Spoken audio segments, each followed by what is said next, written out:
Assalamualaikum warahmatullahi wabarakatuh. Waalaikumsalam warahmatullahi wabarakatuh. Saya Merat, guru penggerak Angkatan 8 Kabupaten Sambas. Hari ini akan menampilkan modul 1.4 budaya positif. Pada kesempatan ini, untuk pertama kita mulai dengan menyanyikan lagu Indonesia Raya. Silakan semua guru untuk berdiri.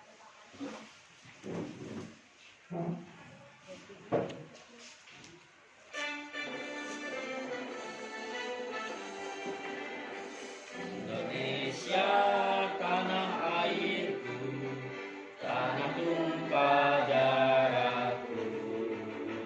Di sanalah aku berdiri, jadi pandu ibuku.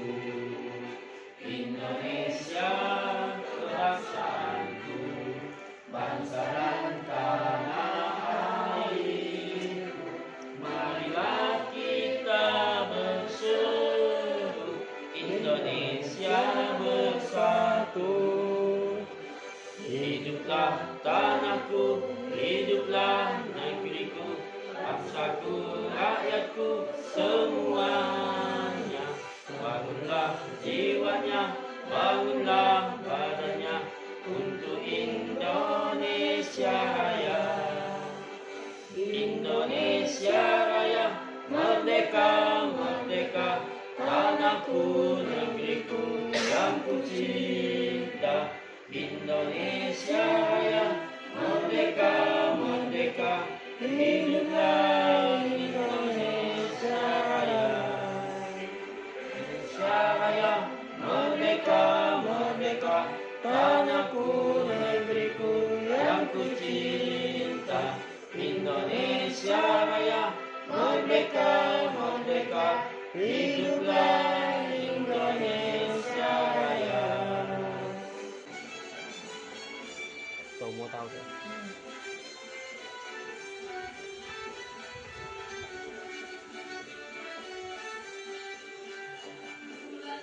Tekad kuatkan hati, negeri ini memanggilmu kawan.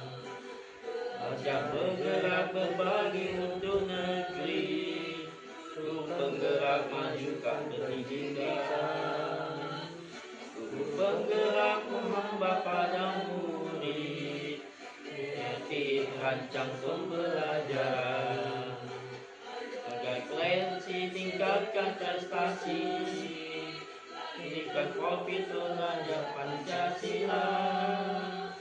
Belajar bergerak berbagi untuk negeri, kita menjadi kaum asing.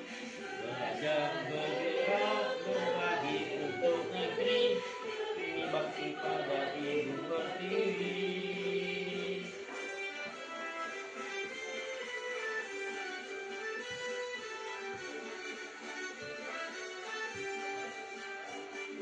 Kuatkan tekad, kuatkan hati, negeri ini memanggilmu kawan. Belajar bergerak berbagi untuk negeri, ku penggerak majukan pendidikan. Guru penggerak menghamba pada murid, kreatif rancang pembelajaran. Gali potensi, tingkatkan prestasi, berikan profit belajar Pancasila. Belajar bergerak berbagi untuk negeri, kita menjadi kolaborasi. Belajar bergerak berbagi untuk negeri, ini bakti pada Ibu Pertiwi. Belajar bergerak berbagi untuk negeri, kita menjadi kolaborasi. Belajar bergerak berbagi untuk negeri, demi bakti pada Ibu Pertiwi. Mimpi pada Ibu Pertiwi.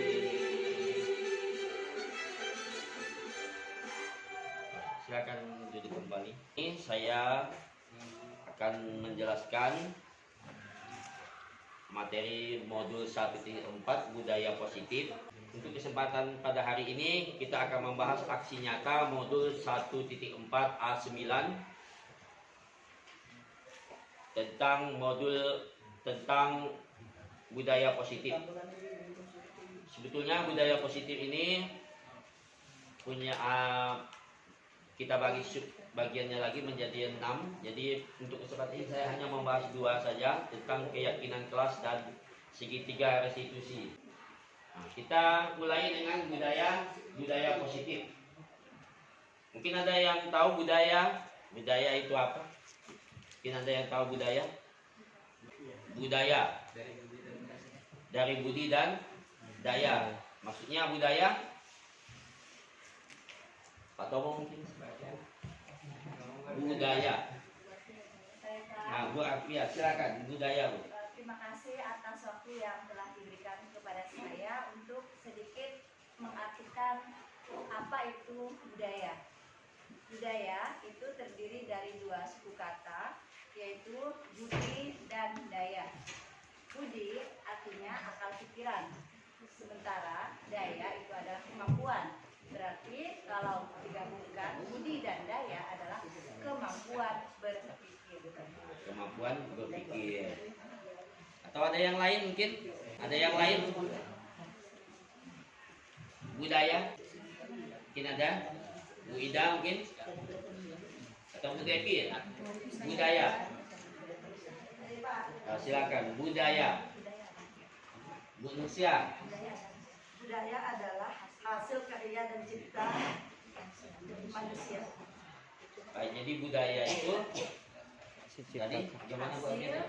Hasil karya cipta, rasa, karya manusia. Jadi kalau kita hubungkan dengan apa? Dengan kehidupan kita sehari-hari, budaya ini biasa sesuatu yang dilakukan manusia. Jadi kebiasaan manusia, kebiasaan. Kalau sedangkan positif hal yang Baik. hal yang baik-baik. Jadi bukan hal-hal yang baik-baik. Jadi kebiasaan yang baik. Nah, ini kita terapkan nanti di sekolah kita, kebiasaan yang baik-baik.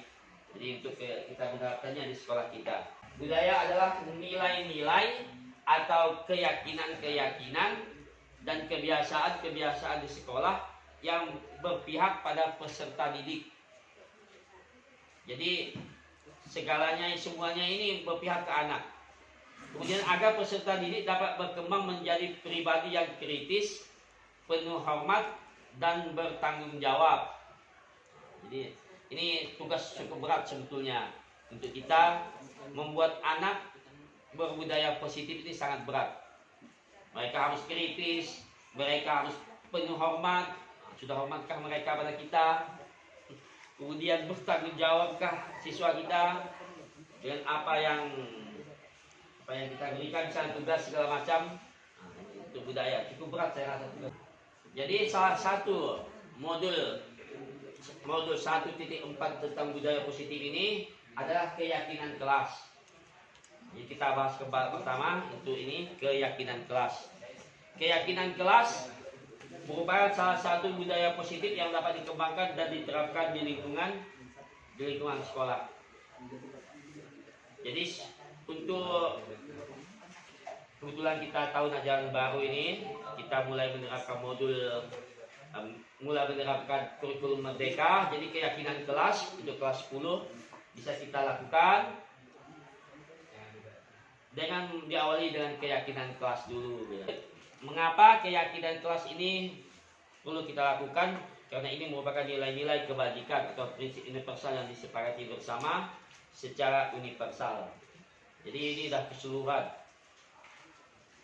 Lepas dari latar belakang suku, negara, bahasa maupun agama. Walaupun kita berbeda-beda suku, berbeda-beda agama, tapi untuk keyakinan kelas ini tetap sama. Kita lanjut. Keyakinan akan lebih memotivasi seseorang dari dalam atau motivasi secara intensif. Jadi ini keyakinan kelas ini memang ada timbul dari dalam hati kita, ya, dari dalam, bukan dari luar. Kemudian lanjut, seseorang akan lebih tergerak dan bersemangat untuk menjalankan keyakinannya daripada hanya sekedar mengikuti serangkaian peraturan.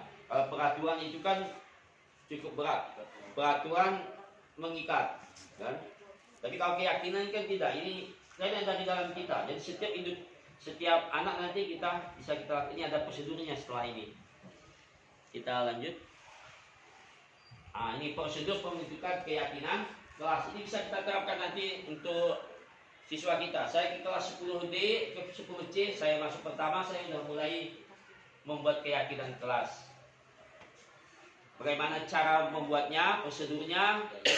Kita mulai persilakan para murid untuk bercurah pendapat tentang peraturan yang perlu disepakati di kelas. Jadi datangnya ini dari siswa. Saya yakin kalau datangnya dari siswa, kesepakatan ini mereka akan berusaha untuk mematuhinya, bukan dari kita guru ini, tapi dari siswa. Kemudian yang kedua, mencatat semua masukan dari murid di papan tulis atau di kertas besar agar anggota kelas bisa terlihat hasil curahan pendapatnya. Jadi bisa kita tulis di papan tulis atau kita siapkan kertas, atau mereka misalnya kertas ini misalnya bisa kita gunakan. Lanjut, 3. Susunlah keyakinan kelas sesuai dengan pembentukan keyakinan kelas.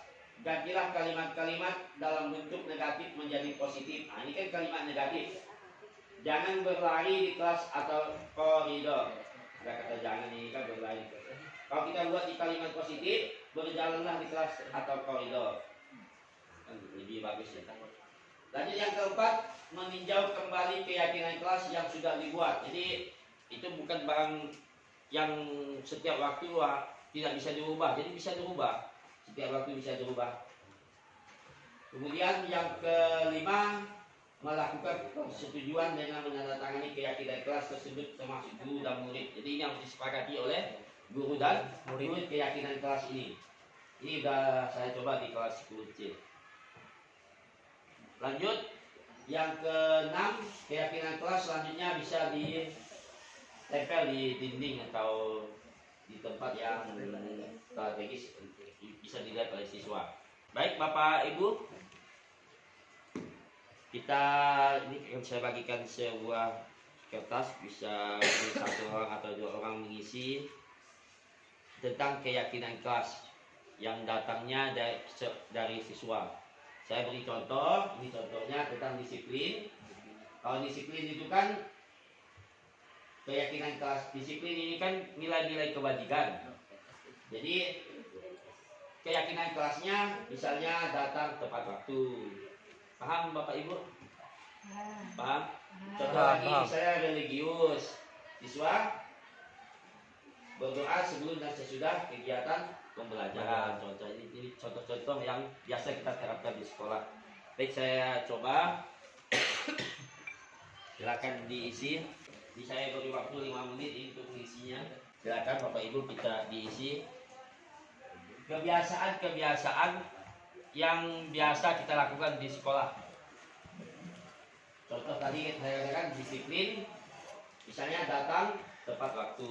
Nah, itu kan ini yang biasa kita terapkan di sekolah kita. Satu saja, tidak perlu banyak-banyak, satu saja. Saya beri waktu 5 menit.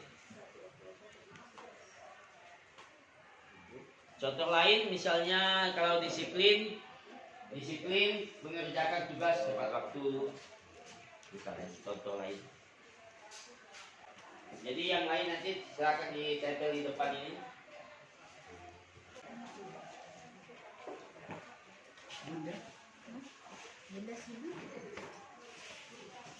Tempel, saya akan ditempel. Makan.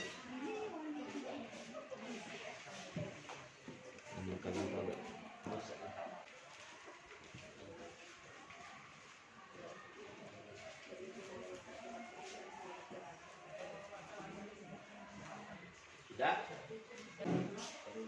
Masih ada waktu, silakan.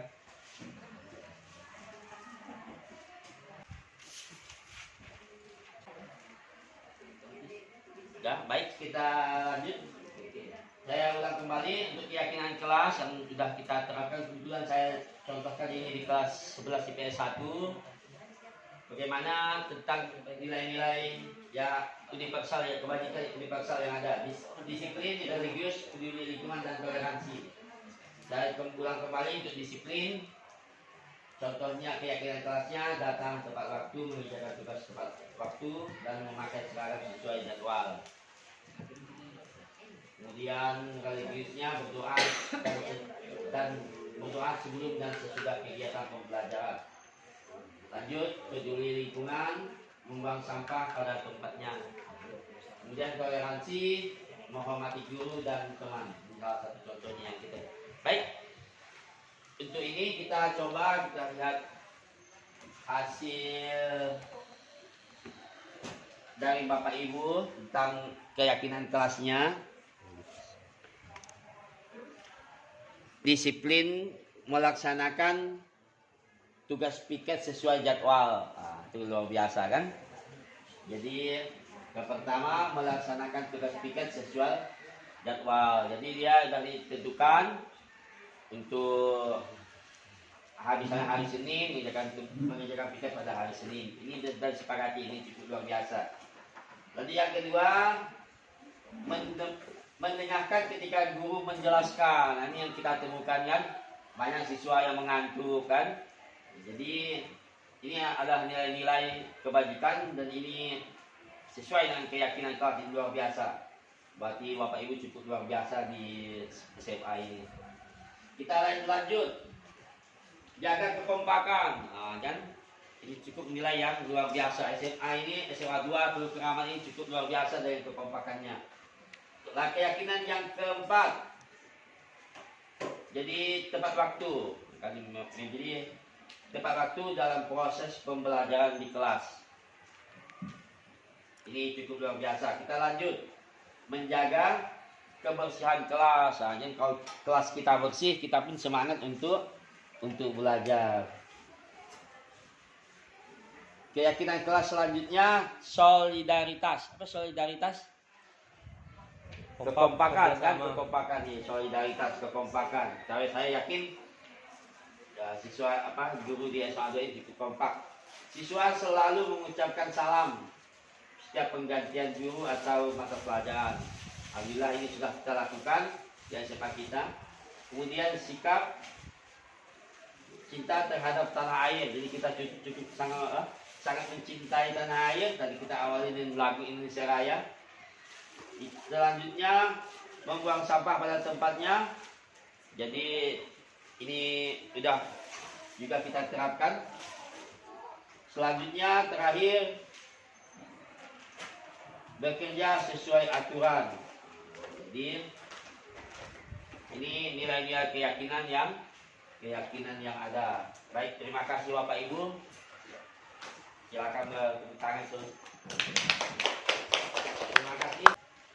Jadi setelah keyakinan kelas, terakhir kita akan membahas segitiga restitusi. Ini memang berhubungan dengan waka kesiswaan. Bagaimana seorang waka kesiswaan menangani siswa itu di kurikulum Merdeka. Mungkin di K13 masih kita terapkan, tapi di kurikulum Merdeka mudah-mudahan seperti ini. Ini tuntutan kurikulum Merdeka. Segitiga restitusi. Ini dalam segitiga restitusi terdapat 3 langkah untuk dilaksanakan. Pertama, menstabilkan identitas. Jadi yang kedua, validasi tindakan yang salah. Kemudian yang ketiga, menanyakan keyakinan. Jadi kita tanyakan, tadi kan keyakinan sudah dibuat oleh siswa. Otomatis dia kan sudah, dia membuatnya, dia pasti tahu, dia kan pasti tahu. Jadi keyakinan kelas ini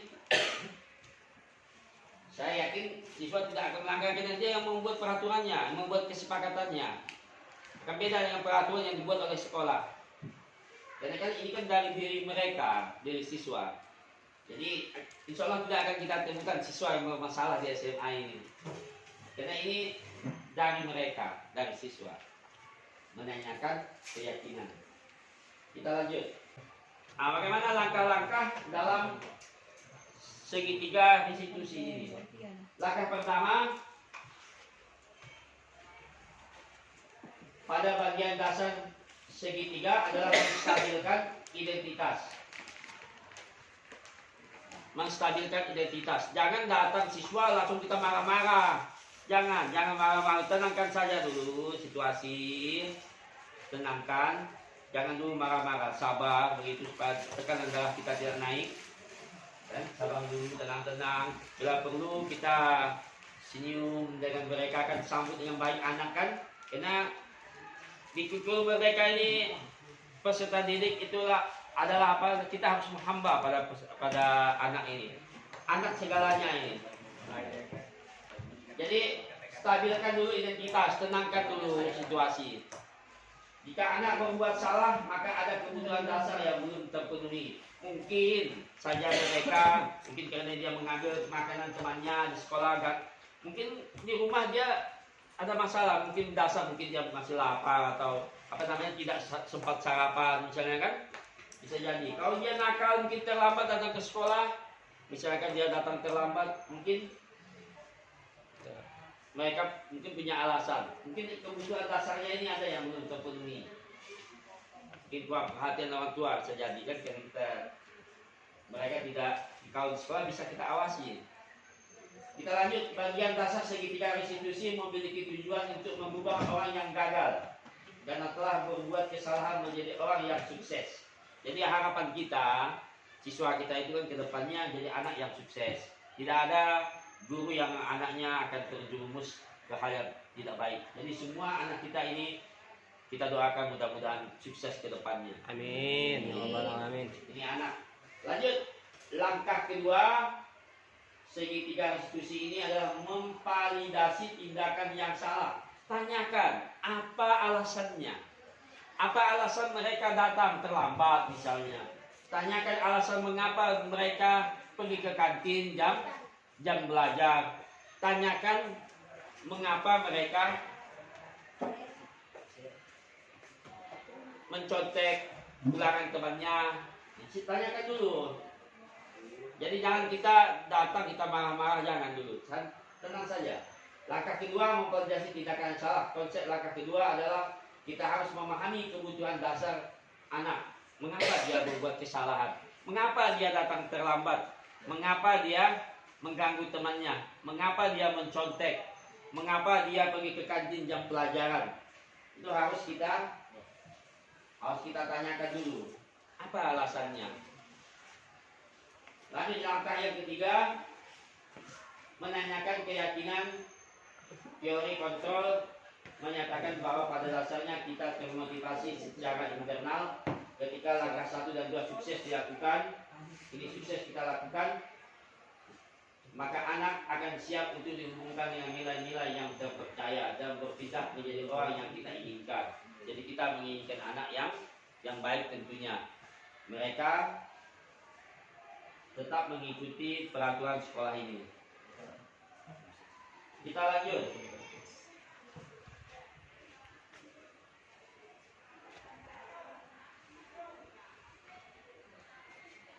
Ini ada contoh penerapan restitusi, penerapan segitiga restitusi pada dua orang siswa dalam dua kasus. Kasus pertama ini siswa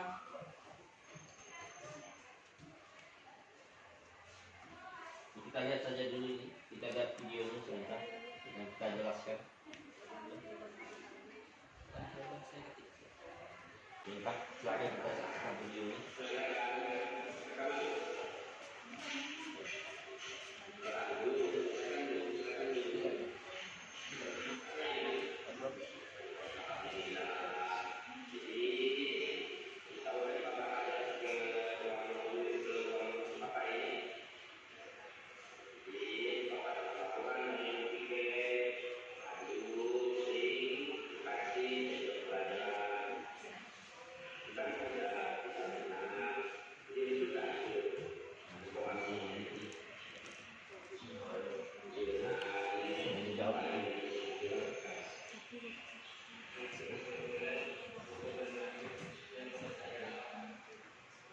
Oh.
Perkenalan, nama saya Adi Subuga dari kelas 3 SMA Negeri 2 Keramat.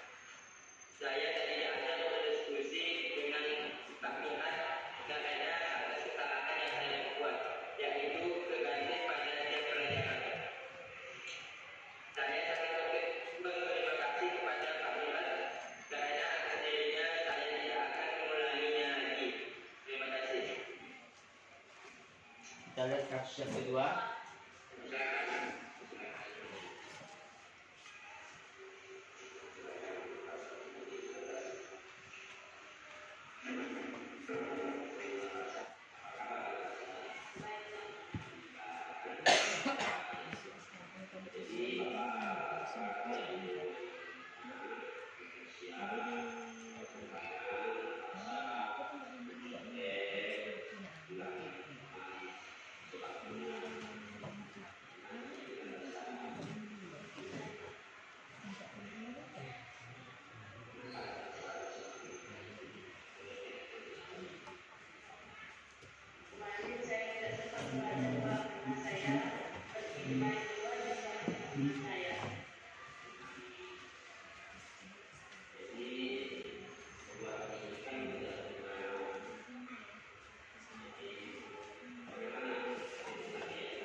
Jika dibaca.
Baik, kita kembali ke segitiga restitusi.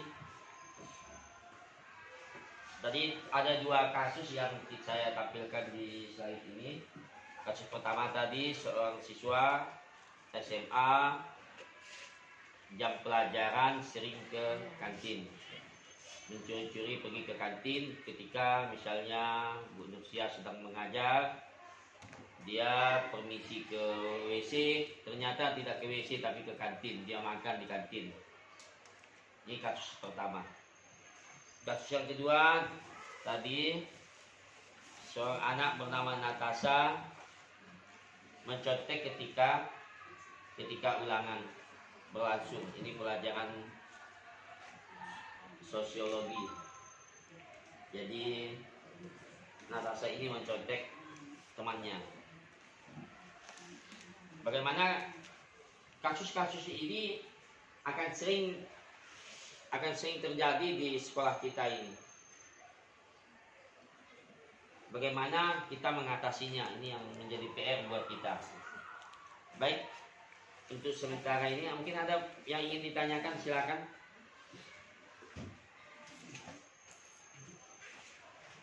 Saya Pak, Enggak, silakan Bu Eliana.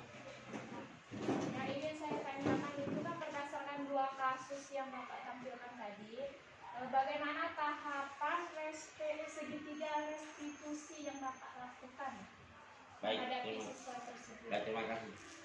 Langsung saya jawab.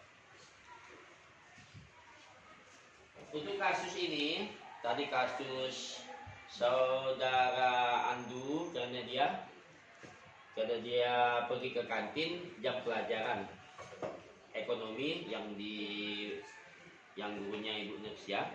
Jadi pertama-tama kita stabilkan dulu identitas siswa. Kita ajak berdiskusi. Dalam satu ruangan yang telah kita tetapkan. Kita bicara dengan dari hati ke hati. Kita jangan mereka datang langsung kita marah, tapi kita sambut sebagai seorang anak. Kita dipersilakan duduk segala macam. Jadi anak kita perlakukan sebaik-baiknya. Kita stabilkan dulu kondisinya, kita tenangkan anak. Sudah tenang, baru kita pada tahap yang selanjutnya, yang kedua. Kita validasi tindakan yang salah. Apa yang membuat Andu ini sering ke kantin jam pelajaran Bu Nursia? Kita tanyakan apa alasannya. Tadi ini sudah dijawabnya karena dia lapar. Dia tidak sarapan pagi. Mengapa dia tidak sarapan pagi? Mungkin ibunya di rumah tidak sempat masak karena mungkin habis subuh udah ke sawah. Kan? Jadi kita tanyakan dulu alasannya mengapa. Jangan kita memvonisnya, kita dengar dulu apa alasan Andu ini sering ke kantin ketika pelajaran. Bukan hanya pelajaran Bu Nursia, tapi hampir semua dewan guru dilakukan yang sama. Kita validasi dulu tindakan yang salah. Apa alasannya? Kita tanya dulu, kita tanya-tanya, kan? Kemudian tanyakan apakah dia ingin merubahnya. Apakah dia ingin merubah apa yang telah dilakukannya ini? Kita tanyakan. Kan kalau tadi kita lihat saudara Andu, anak kita Andu ini berusaha untuk memperbaikinya ke depannya, dia tidak akan mengulanginya. Itu alhamdulillah. Jadi kita lanjut ke yang ketiga, kita menanyakan keyakinan kelas yang telah kita buat. Bu, saya katakan karena kan keyakinan kelas di awal pelajaran itu sudah kita buat. Itu keyakinan kelas ini dari siswa, dari hati siswa, internal, dari mereka yang disepakati dengan guru, bukan dari guru ini, dari siswa. Siswa disuruh buat keyakinan kelas dulu. Mereka kita suruh satu orang misalnya buat keyakinan kelas, nanti baru ditampilkan di depan, ditulis di depan di papan tulis. Baru kita akan. Jadi kita sepakati dulu ini ya. Ada 36 siswa misalnya, 36 keyakinan kelas. Kita sepakati yang mana yang memiliki nilai-nilai kebajikan universal. Kalau ada yang sama kan otomatis cukup satu saja kan. Kalau ada 3 yang sama kita jadikan satu saja. Jadi dari 36 ini mungkin bisa jadi 20 begitu kan keyakinan kelas. Kalau sudah kita sepakati keyakinan kelas ini, kita tempel di tempat yang strategis di kelas. Itu kasus yang pertama, itu kasus Andu. Kasus yang kedua, itu kasus saudari Natasha, siswa kita dari kelas 12 IPS 3. Kasusnya dia sering mencontek ketika ulangan. Jadi kita ajak dia diskusi di ruangan yang telah kita tetapkan. Kita ajak dia bicara, kita sambut dia dengan baik, kan? Jangan dia datang langsung kita marah-marah, jangan langsung kita validasi tindakan. Kita datangkan dulu, suruh duduk dulu, bila perlu kita tanyakan apa kabarnya, kan? Kita tanyakan, dah berbahasa-basi dulu lah, berbahasa-basi. Jadi kita tanyakan tentang anak. Kemudian baru yang kedua kita validasi tindakan yang salah. Apa alasan Natasha ini mencontek? Mencontek. Kalau kita tahu kan Natasha itu kan sesuai yang punya kemampuan. Tapi untuk kali ini mengapa dia mencontek? Ya? Itu dia punya alasan. Tanyakan anak mengapa dia mencontek ketika ulangan pelajaran sosiologi ini. Tanyakan. Kalau tadi kita lihat kan alasannya karena dia ketika esok akan ulangan, dia kan pada hari ininya dia berjalan-jalan dengan temannya. Jadi dia lupa dengan esok akan ulangan. Jadi otomatis kan dia tidak belajar, berarti tidak mampu menjawab soal-soal ulangan. Kemudian yang selanjutnya kita tanyakan ke anak, ke Natasha ini, apakah dia ingin berubah? Kita tanyakan, apakah dia tidak akan mengulangi perbuatannya? Tanyakan. Kalau tadi kita lihat di video ini, dia tidak akan mengulanginya lagi. Langkah selanjutnya, kita tanyakan keyakinan yang telah kita buat bersama tadi. Misalnya, saudara Natasha ini kan tadi mencontek, itu kan berhubungan dengan kedisiplinan, misalnya kan, atau tanggung jawab. Tanyakan keyakinan kelasnya yang telah dibuat. Dia tentu dia tahu karena dia yang membuatnya, kan karena siswa yang membuatnya. Kemudian tanyakan mengapa bisa untuk dia merubahnya ke depannya. Itu sementara. Mungkin ada pertanyaan lain, silakan Bu Devi. Ya Bu. Kapan sebaiknya kita menerapkan keyakinan kelas? Kapan sebetulnya ibu-ibu kita menerapkan keyakinan kelas? Apakah di awal pelajaran tahun pelajaran baru ini, atau di tengah semester 2 nanti, atau di setahun ke depan setelah kita kenaikan kelas? Kapan Bapak Ibu kita menerapkan keyakinan kelas ini? Karena kurikulum merdeka menuntut kita membuat keyakinan kelas. Mungkin ada yang bisa menjawabnya? Silakan Bapak Ibu. Karena keyakinan kelas adalah budaya positif yang dapat dikembangkan di lingkungan sekolah. Jadi ini kapan waktunya? Saya ulang, apakah tahun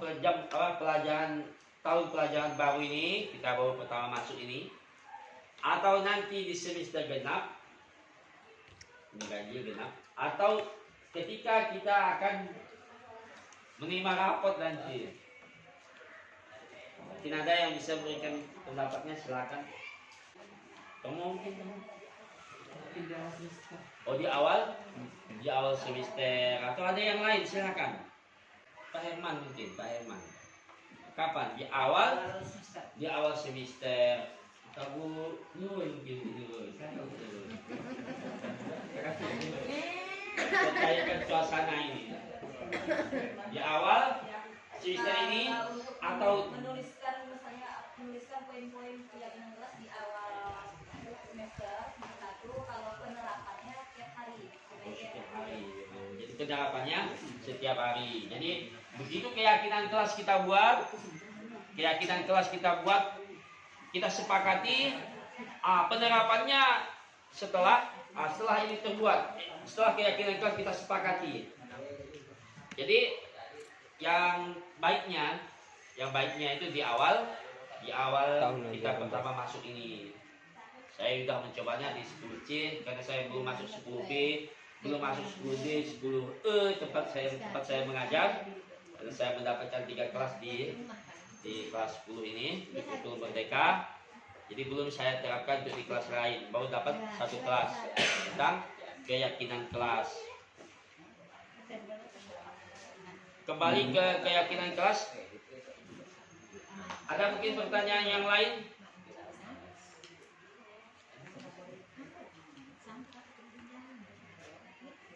Tentang keyakinan kelas. Dan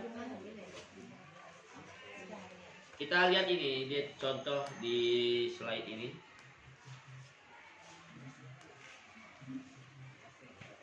Nah, ini contoh.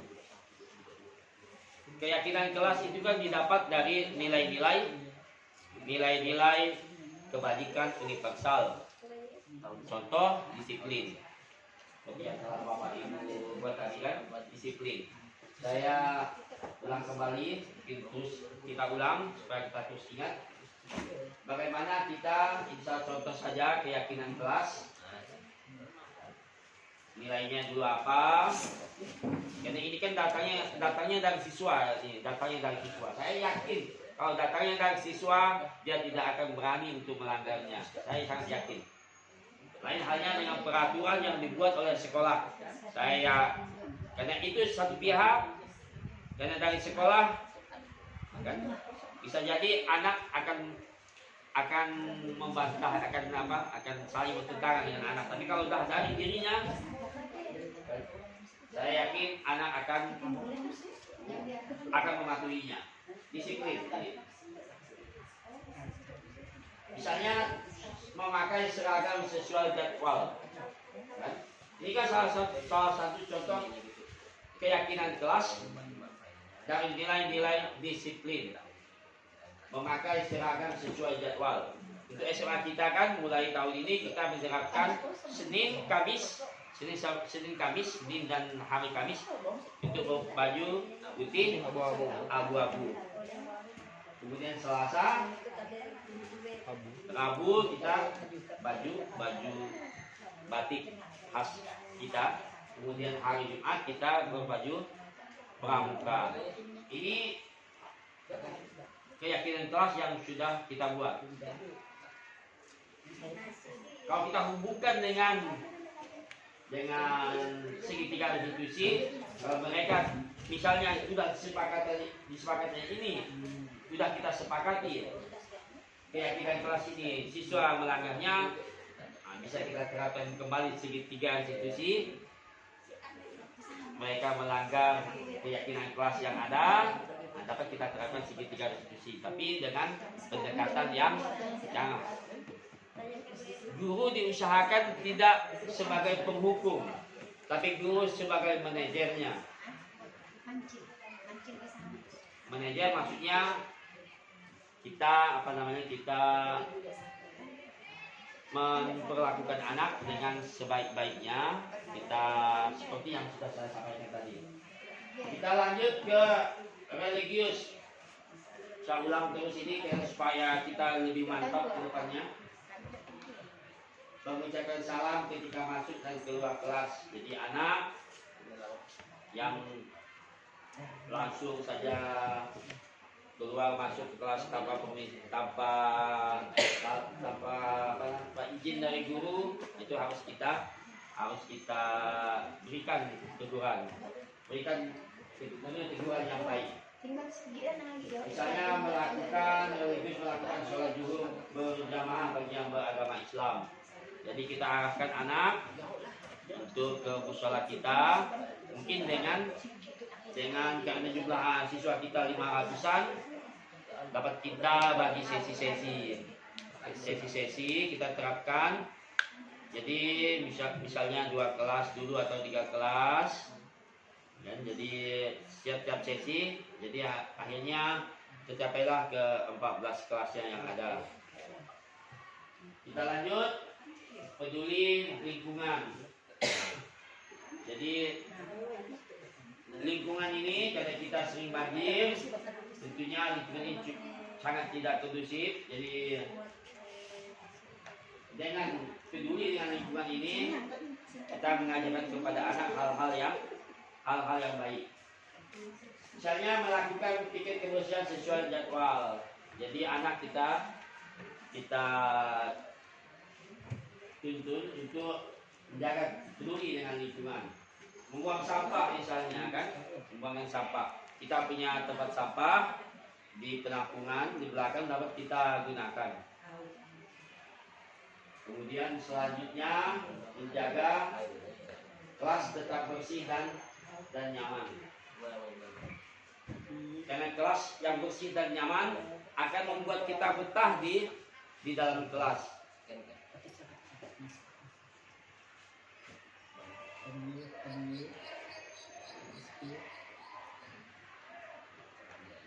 Selanjutnya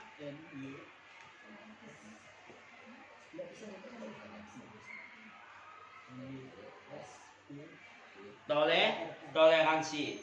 Ini nilai-nilai kebajikan universal.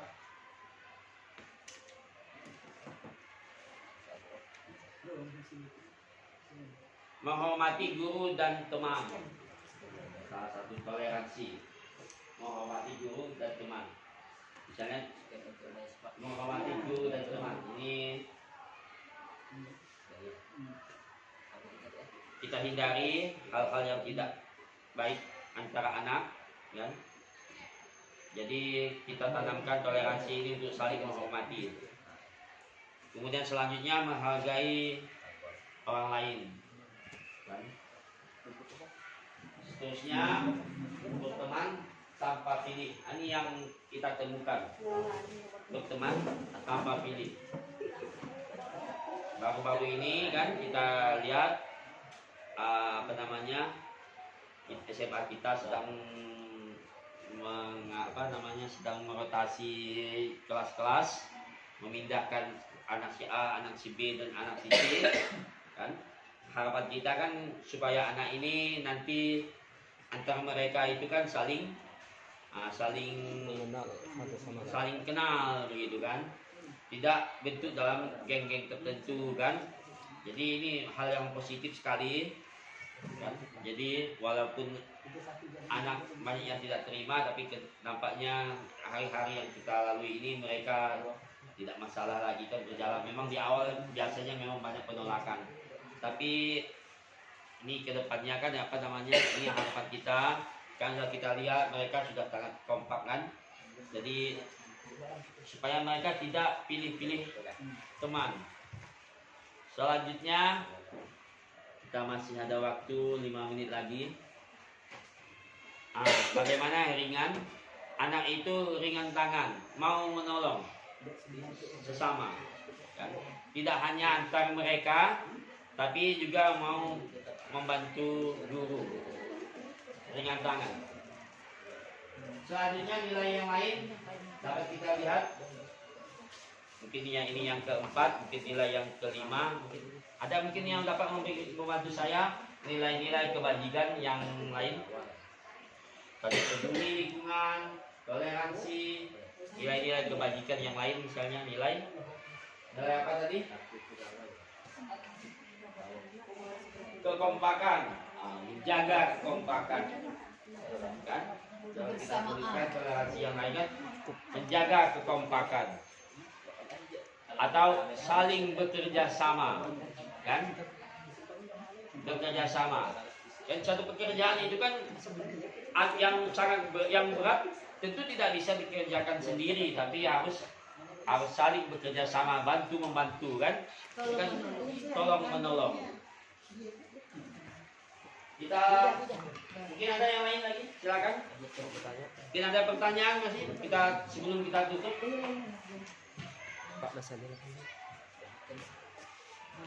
Silakan, mungkin ada pertanyaan lagi sebelum kita tutup. Ada? Pak, saya mau nanya, Pak. Silakan. Kan keyakinan kelas sudah dibuat, Pak. Apabila dilanggar masih berkali-kali tetap dilanggar keyakinan kelasnya, apakah boleh siswa tersebut dikasih sanksi atau diberikan sanksi? Diberikan sanksi. Bagaimana pendapat ibu-ibu? Saya bagi kepada ibu-ibu dulu mungkin. Ada salah satu guru tanya Pak Rino, bagaimana kalau kesepakatan kelas itu sering berulang-ulang dilanggar siswa? Apakah kita terapkan segitiga restitusi untuk mereka? Tentunya kita kita terapkan. Tapi pemanggilannya sudah berkali-kali gitu Pak, restitusinya sudah ulang-ulang. Sebentar, segitiga restitusi. Satu kali panggil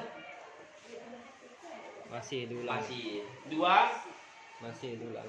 masih, tiga Masih. masih, seterusnya terus masih. Karena tidak ada sanksi yang membuat Karena dia tidak jera. ada sanksi yang ini. Membuat dia jera. Kalau menurut peraturan yang pernah saya baca di SMA ini kan kalau dipanggil 1, 2, 3 dua Siswa. siswa walaupun tidak hadir kan masih ada langkah selanjutnya. Mungkin siswa itu bisa diskor kan kalau di peraturan yang ada dulu itu kan Iya. yang ada. Kemudian diskor misalnya 1 minggu juga masih hal yang sama. Saya lihat baca pernah peraturannya ini dulu yang dulu. Tapi bagaimana untuk sekarang? Karena kita ini berdasarkan semuanya menghamba pada anak, semuanya untuk anak.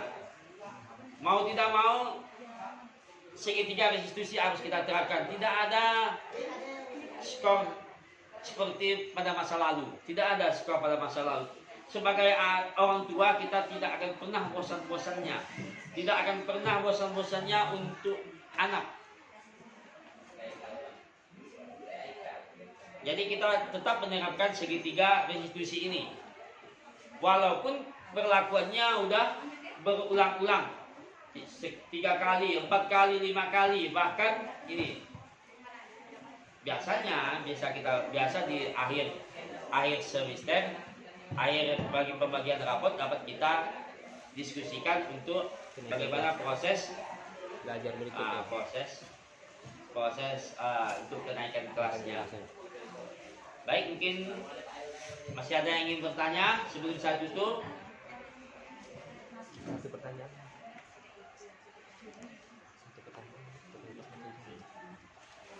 Masih ada yang ingin bertanya, satu penanya lagi. Kita masih punya waktu 4 menit. Silakan. Baik, itu segitiga restitusi atau keyakinan kelas. Kasus apa misalnya? Bagaimana kita menanganinya? Bisa.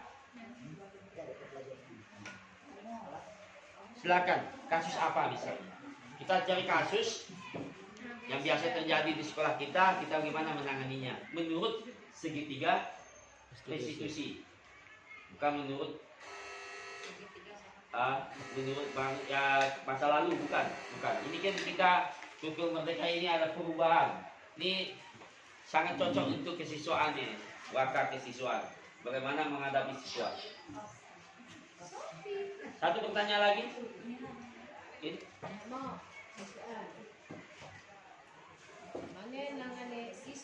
Misalnya kasusnya apa? Bisa Bu Ida mungkin, kasus apa Bu Ida? Kita cari kasusnya apa misalnya. Kalau tadi saya menampilkan siswa yang mencontek dan siswa yang apa tadi? Yang makan ke kantin. Bagaimana Bu Nila? Silakan. Kasus yang siswa yang tidak mau gunting rambut. Berarti gunting rambut ini kan berhubungan dengan nilai Kerapian. berhubungan dengan nilai Kedisiplinan bisa. kedisiplinan kan. Siswa yang rambutnya rapi kan mencerminkan anak yang Bersih. bersih. Bagaimana kasus ini? Bagaimana kita menanganinya? Jangan datang anak, kita panggil, kita bukan kasus, kita kasus. Kita datangi apa? Bila perlu kita kita perlakukan betul mereka seperti anak. Kita ajak duduk, ajak diskusi, ngomong empat mata, cerita dulu, mungkin tanya dulu tentang kesehatannya bagaimana. Kan tanya dulu, tenang dulu, jangan langsung dibentak-bentak, tanya dulu, tanya dulu tentang kabarnya dulu. Bila perlu tanya di rumah, ibu, bapak ada, kan kita tanya. Kalau tadi kan kita tanya kesehatannya, Kita tanya dulu kabar di rumah, kakaknya ada. Kalau kebetulan dia ada kakaknya mungkin yang pernah sekolah di sini, kan kita makin panjang cerita kita dengan si anak. Untuk kasus ini berhubungan dengan kerapian, kedisiplinan. Sebetulnya tidak salah, bukan barang yang salah anak dirapikan. Karena anak berulang kali saya pun pernah pada hari Kamis saya mengajar siswa saya menyarankan untuk hari Senin nanti rambutnya udah bersih, tapi ternyata mereka masih membandel. Jadi kita coba terapkan segitiga restitusi supaya mereka ini ya jadi pada hari berikutnya itu bisa rapi dengan kesadaran sendiri. Dan mungkin kita sedikit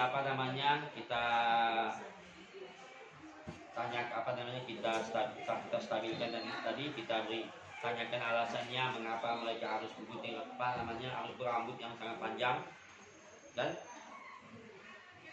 Dan saya yakin untuk kurikulum merdeka ini, keyakinan kelas kan baru kita terapkan pada tahun ini, baru pada masa ini, belum semuanya. Mungkin itu masih kurikulum K13 yang lama. Jadi saya yakin untuk kedepannya ini anak sudah tidak perlu lagi kita kita gunting massal itu kan, kita gunting massal tidak perlu lagi. Mereka akan sadar sendiri karena mereka sudah punya keyakinan sendiri. Karena ini kan dari mereka nantinya keyakinan kelas ini, bukan dari kita. Guru hanya bersepakat dengan anak. Jadi untuk pertanyaan ini tadi, mungkin waktu ini masih kita razia atau masih kita potong, tapi kedepannya saya sangat yakin kalau keyakinan kelas ini kita terapkan, anak tidak akan perlu kita razia lagi. Mereka sudah sadar sendiri, karena kan berulang kali saya katakan keyakinan kelas ini dari mereka, dari anak, dan kita sepakati. Dan dia karena ini dari dalam hati, baru sesuatu yang dari hati ini, dari dalam ini, kan itu kan sulit untuk kita sulit untuk kita langgar begitu kan. Sudah niat kita berniat untuk tidak melakukannya lagi. Mungkin ada cukup? Baik, mungkin kalau tidak ada pertanyaan kita cukupkan. Untuk menambah semangat kita coba ini sebelum kita tutup, kita coba melakukan lagi. Mungkin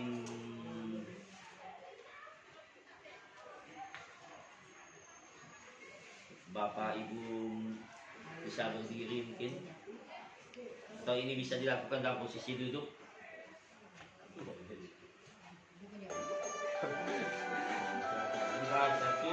Ayo berdiri ibu-ibu. Berdiri semua. Menghilangkan ini.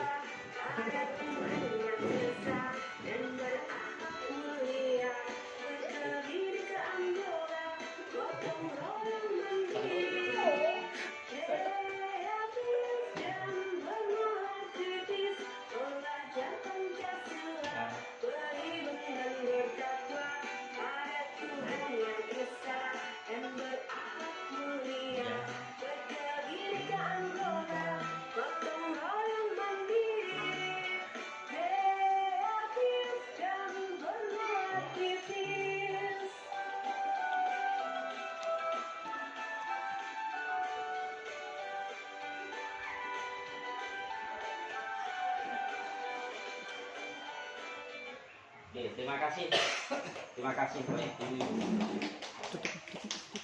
Baik, untuk kesempatan ini saya akhiri presentasi ini. Semoga kedepannya SMA kita semakin luar biasa. Salam Amin. guru hebat. Salam. Salam.